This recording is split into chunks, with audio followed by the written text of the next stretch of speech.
Bienvenido a Hora de Estudio Bíblico con nuestro maestro el Dr. Lehman Strauss. Este estudio es el resultado del tiempo personal con el Señor, el ministerio pastoral y la experiencia en conferencias bíblicas del Dr. Lehman Strauss. Él nos instruye y alienta con la enseñanza de la palabra de Dios. Ahora, el Dr. Strauss. Abra su Biblia, por favor, en Romanos capítulo 7. Esta mañana, después de haber desayunado, leía Romanos 7 mientras mi esposa seguía la lectura en una paráfrasis. Al culminar la lectura le pregunté a mi señora, ¿cuál piensas que es el tema principal de Romanos capítulo 7? Y ella me contestó, la ley. Mientras estamos bajo la ley, estamos bajo la condenación de la misma. Creo que mi señora acertó, ya que ese es precisamente el tema de Romanos 7. Tiene que ver con la santificación. Parte del capítulo 6 también toca este tema. Como no podemos ser santificados por la ley, el apóstol Pablo se pone a hablar de la santificación en relación con la ley. En otras palabras, es la cuestión del pecado. Al leer Romanos 7, se dará cuenta que la cuestión del pecado sale a relucir. El doctor Martin Lloyd-Jones tiene un comentario muy interesante al respecto. Él dice que muchos, y probablemente la mayoría de nuestros problemas en la vida cristiana, son el resultado de nuestro fracaso en comprender las verdades de Romanos 7. Y luego hace mención de la concepción totalmente inadecuada que tiene la gente del pecado. Qué poco que se habla del pecado y cuán poco se predica del pecado. Algunos dicen que debemos ser positivos y hablar de la salvación, y no tenemos que preocuparnos con el pecado y la profundidad del pecado. Ahora, esto explica por qué gran parte del cristianismo moderno es tan superficial. La gente gasta tiempo discutiendo si van a hablar de Romanos 7 o del 8, pero nunca estuvieron en el 7. No se dieron cuenta de la profundidad del pecado en sus vidas. No han conocido el poder del pecado. Doctrinalmente no han conocido su horrible tiranía. Nos referimos a ese pecado que puede torcer la ley de Dios para sus propios fines y para anularla. Eso es algo terrible, ¿eh? Ese es el pecado. Miren, muchos han creído que en el momento de recibir a Cristo por la fe y luego bautizarse, todo iba a andar bárbaro y la vida iba a ser brillante. No pasó mucho tiempo cuando se dieron cuenta que no era así, ya que se encontraron en problemas. Pero no comprenden aún hoy la razón. Es que nunca entendieron el pecado y nunca estudiaron Romanos 7. Y tal vez muchos tomaron una decisión y nunca experimentaron bien el arrepentimiento. Puede que algún evangelista les haya dicho que no tenían incluso que arrepentirse, de que eso vendría después o algo por el estilo, que lo más importante era creer de manera positiva en Cristo Jesús. Pero, mire, esas personas nunca comprendieron cómo y por qué estarían inevitablemente en problemas después. Nunca entendieron la enseñanza de Romanos 7 en cuanto a la profundidad del pecado y el poder del pecado. Eso es lo que Pablo trata aquí en Romanos capítulo 7. Bueno, vamos a orar avanzando aquí y comenzando a estudiar estos versículos en Romanos 7. Dios y Padre, gracias por este espacio radial, gracias por tu palabra, la Biblia, y gracias por esta epístola a los romanos. Nos enseña, Dios, nos ilumina, nos descubre nuestros problemas, y el gran problema es nuestro pecado. Gracias, Dios, por Cristo, por el Espíritu Santo y por la palabra escrita. Ilumínanos, enséñanos en esta hora. Gracias, en nombre de Cristo lo pedimos. Amén. Quiero decirles un poco más en cuanto a la lectura del capítulo. Hoy tomé una lapicera y mientras lo leía marqué las palabras ley y mandamiento. ¿Y saben qué? En 25 versículos aparecen 28 veces, o sea, más de una vez por versículo. Ahora, en los primeros versículos de Romanos 7, Pablo nos da una ilustración a manera de ejemplo y escoge el matrimonio, el cual es un contrato entre dos personas hasta que la muerte los separa. En realidad, la manera en la que Pablo aplica el principio del versículo 1 presupone que la ley del matrimonio solo liga a dos personas mientras ambos están vivos. Si uno de los dos muere, deja de operar en el matrimonio, por lo cual si uno muere, el otro queda libre para volver a casarse. Ahora bien, vamos a proseguir con este punto. Esa fue la ilustración de los versículos 1 al 3 que tratábamos en el programa anterior. Y avanzando, Pablo nos da la aplicación en los versículos 4, 5 y 6.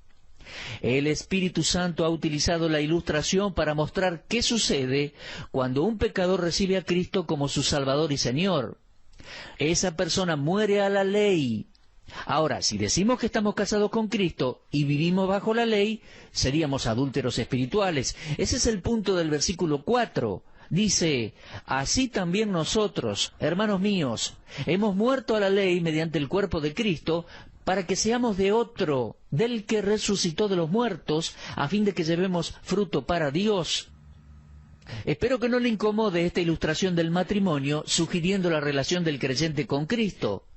En la epístola de Pablo a los Corintios, en el capítulo 11, Pablo dice, os celo con celo de Dios, porque os he desposado con un solo esposo para presentaros como una virgen pura a Cristo.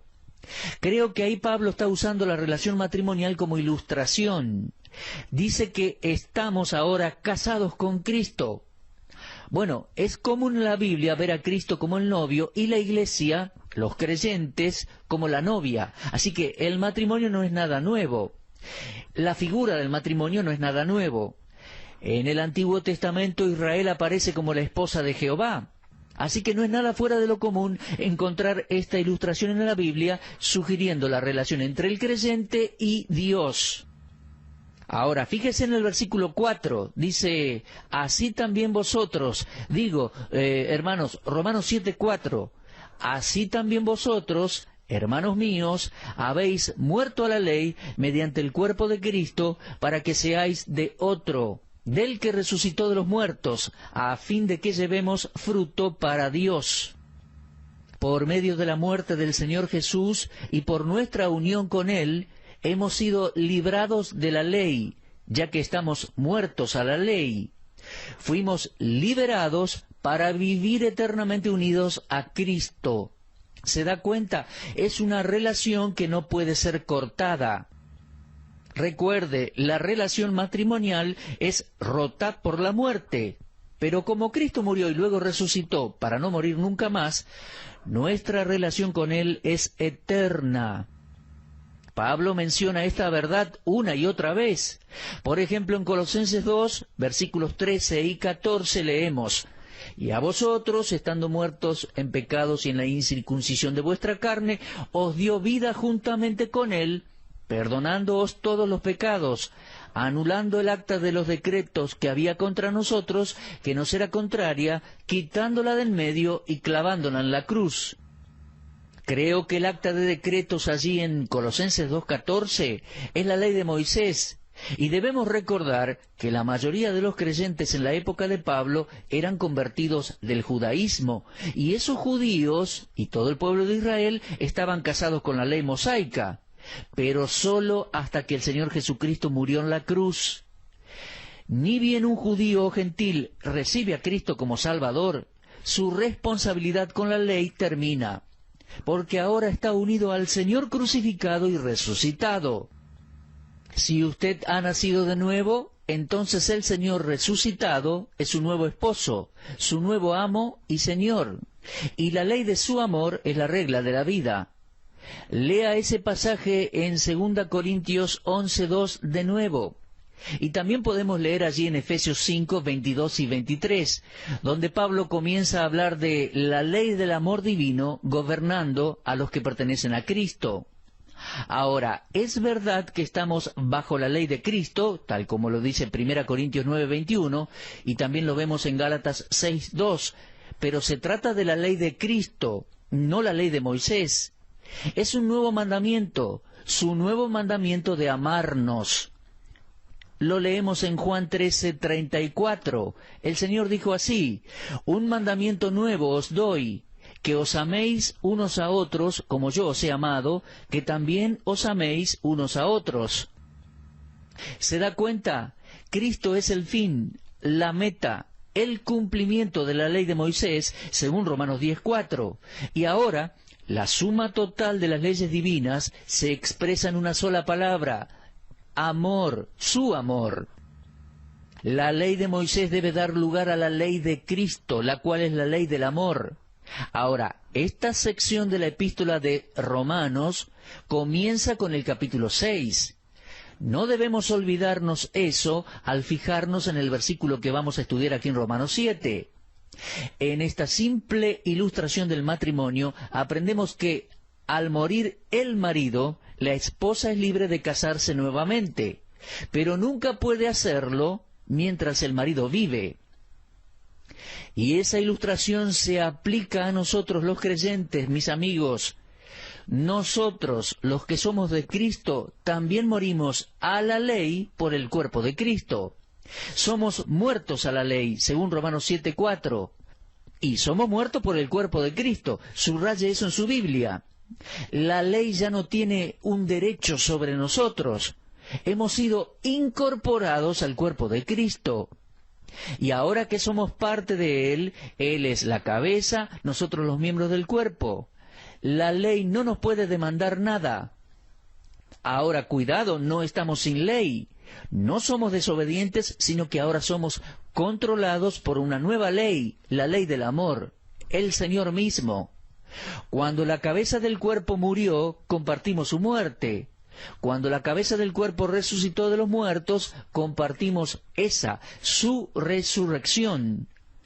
No estamos ahora casados con la ley, sino que somos devotos del que resucitó de los muertos, para que podamos llevar fruto para Dios. Ahora, al ser unidos a Cristo, debemos dar fruto, el cual es el fruto de la santidad. Esta sección está tratando de la santificación. ¿Lo recuerda desde capítulo 6? La santificación es el fruto de la integridad, del carácter cristiano, de la conducta cristiana, vidas santas para Dios. Y esto, mis amigos, es la santidad práctica. Ahora fíjese en el versículo 6, dice, estamos libres de la ley. Esa frase no significa que el creyente está sin ley, ¿eh? La libertad no es una licencia para violar leyes, sean las leyes de la tierra o las leyes de Dios. La libertad del creyente es la libertad de todo lo que le impida ser santo, totalmente devoto al Señor Jesucristo, ya que aparte de una devoción total a Dios, no puede haber santidad de vida. Y eso es lo que Pablo quiere decir al referirse al fruto, la santificación. Esa expresión, fruto para Dios, es sinónimo de santidad de vida. En el gran discurso de nuestro Señor en Juan 15, Él dijo, yo soy la vid, vosotros los pámpanos. El que permanece en mí y yo en él, éste lleva mucho fruto, porque separados de mí nada podéis hacer. Fíjese con atención que el Señor no dijo, sin mí no podéis hacer mucho. Él dijo, sin mí nada podéis hacer. Ahora, mis amigos, todos sabemos que en la vida de los creyentes hay distintos grados de llevar fruto. Y también lo dice el Señor en Juan 15. En el versículo 2 vemos el que lleva fruto. Luego en el versículo 5 dice mucho fruto y fruto que permanece. Pero nuestro Señor quiere que sepamos que sea cual fuere el caso, no podemos llevar frutos separados de Él. La vida cristiana más fructífera es la vida que está dedicada al Señor Jesucristo. Ese es el punto que este capítulo de Romanos expresa. Ahora, por favor, fíjese el texto allí en Romanos 7, versículo 5. Dice, mientras estábamos en la carne, las pasiones pecaminosas, que eran por la ley, obraban en nuestros miembros llevando fruto para muerte. Fíjese, por favor, que dice fruto para muerte. El versículo 4 culminaba con fruto para Dios. Así que aquí tenemos dos tipos de fruto. Fruto para Dios y fruto para muerte. Ahora, ¿qué nos enseña el versículo 5? Cuando estábamos en la carne, cuando estábamos sin regenerar, antes de ser salvos. Allí estábamos en la carne antes de Cristo. La carne es nuestra naturaleza caída, la que trajimos a este mundo al nacer. Es un estado moral del cual hemos sido librados los creyentes. En la carne están las pasiones del pecado que encontraron expresión en los miembros de nuestro cuerpo, y de las cuales solo puede resultar la muerte. Porque dice Romanos 6:23, la paga del pecado es muerte. Y leemos allí en Santiago 1:15, la concupiscencia, después que ha concebido, da a luz el pecado, y el pecado, siendo consumado, da a luz la muerte. Entonces, en la carne residen las pasiones del pecado que se expresan por medio de los miembros de nuestro cuerpo. Ahora, en este versículo se nos dice que esas pasiones pecaminosas eran estimuladas por la ley. Ahora, mis amigos, dicho sea de paso, muchos padres cometen el error de no castigar a sus hijos, no corrigen tendencias innatas hacia el mal. Y en la actualidad muchos gobiernos prohíben que se castigue a los niños, y eso es una tragedia. El día en que muchos niños malcriados sean adultos, se darán cuenta que no tienen lo suficiente para comprar las cosas que anhelan, y entonces van a querer robar para obtenerlo, endurecidos por una ley que fue hecha para prevenir dicho suceso. Mis oyentes, las pasiones pecaminosas avivadas por una ley traen como fruto la muerte, y por medio de las prohibiciones, la ley enciende el deseo de hacer lo que está prohibido. Y para el ser humano el fruto prohibido tiene una fascinación única. El hecho de que algo es prohibido le da cierto atractivo, y Pablo nos está diciendo que mientras estábamos en nuestro estado natural, sin regenerar, la ley despertaba nuestras pasiones pecaminosas con el resultado de dar fruto de muerte. Ahora, por favor, fíjese versículo 6. Dice allí, ahora estamos libres de la ley por haber muerto para aquella en que estábamos sujetos, de modo que sirvamos bajo el régimen nuevo del Espíritu y no bajo el régimen viejo de la letra. Aquí vemos el estado del hombre que ya no está bajo la ley, sino que está en Cristo. Lo que energiza al creyente no es la ley, sino el amor de Cristo. El creyente es librado de la ley para que la ley nunca más pueda llevarlo a juicio. La nueva vida se vive en un nuevo espíritu. Tenemos un régimen viejo, el régimen viejo de la letra, de la ley, y Dios lo ha reemplazado con el pacto de la gracia. Pablo escribió en 2 Corintios 3:6, asimismo nos hizo ministros competentes de un nuevo pacto, no de la letra, sino del Espíritu, porque la letra mata, mas el Espíritu vivifica. Y la letra allí se refiere a la ley. Mis queridos, el servicio del creyente es una respuesta al Espíritu Santo, no es ceder a un número de leyes o reglas. Los fariseos demandaban mucho en sus predicaciones de la ley, pero no tenían cuidado en su vivir diario. Y en Mateo 23 leemos cuán hipócritas eran. Asistían a las reuniones religiosas, daban su diezmo, eran estrictos en las demandas que les hacían a otros, pero en sus corazones había envidia, avaricia, malos deseos, odio, celos, pero por fuera parecían justos. Algunas personas tienen mucho estudio, mucha lectura, pero no aprenden mucho de la vida cristiana.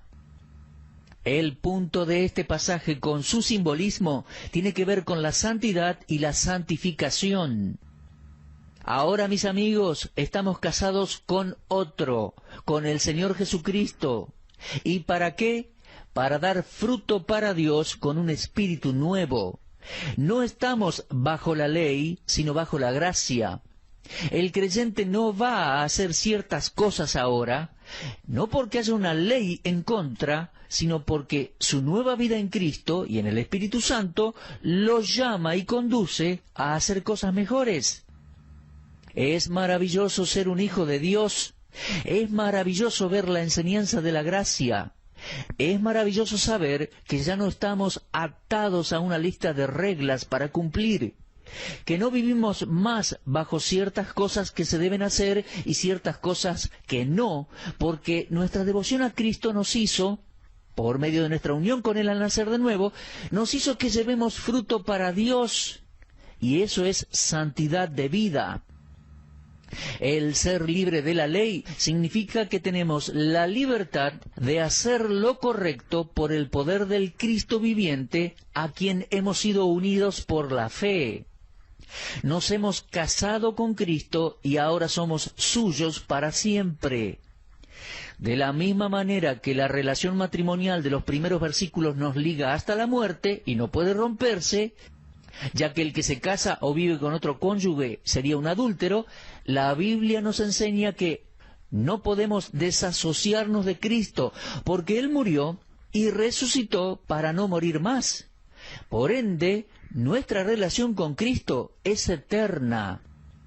Ah, mis amigos, que Dios nos ayude a ver esta maravillosa verdad en este pasaje, que lo podamos releer y meditar y aplicar a nuestras vidas prácticas. Bueno, muy bien, recién estamos comenzando con este capítulo 7 de Romanos y vamos a continuar con el versículo 7 en nuestro próximo estudio porque hoy ha terminado nuestro tiempo. Miren, queridos oyentes, vamos a hablar de los 3 tipos de seres humanos o hombres que encontramos en la Biblia.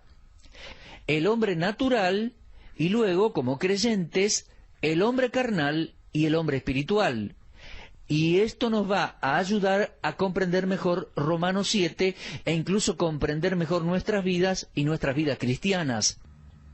Bueno, como les decía, vamos a seguir, si Dios quiere, en el versículo 7 en nuestro próximo programa. Será hasta entonces. Por la gracia del Señor, los espero en este mismo horario y en este mismo punto de encuentro. Muchas gracias por todo. Usted estuvo escuchando Hora de Estudio Bíblico con el maestro el doctor Lehmann Strauss. Si desea escuchar una vez más este mensaje, visite nuestra página en la internet www.bdnradio.org. Le dejamos la invitación para que el día de mañana nos acompañe aquí, en este mismo horario y punto del dial. Hora de Estudio Bíblico es una producción de BDN.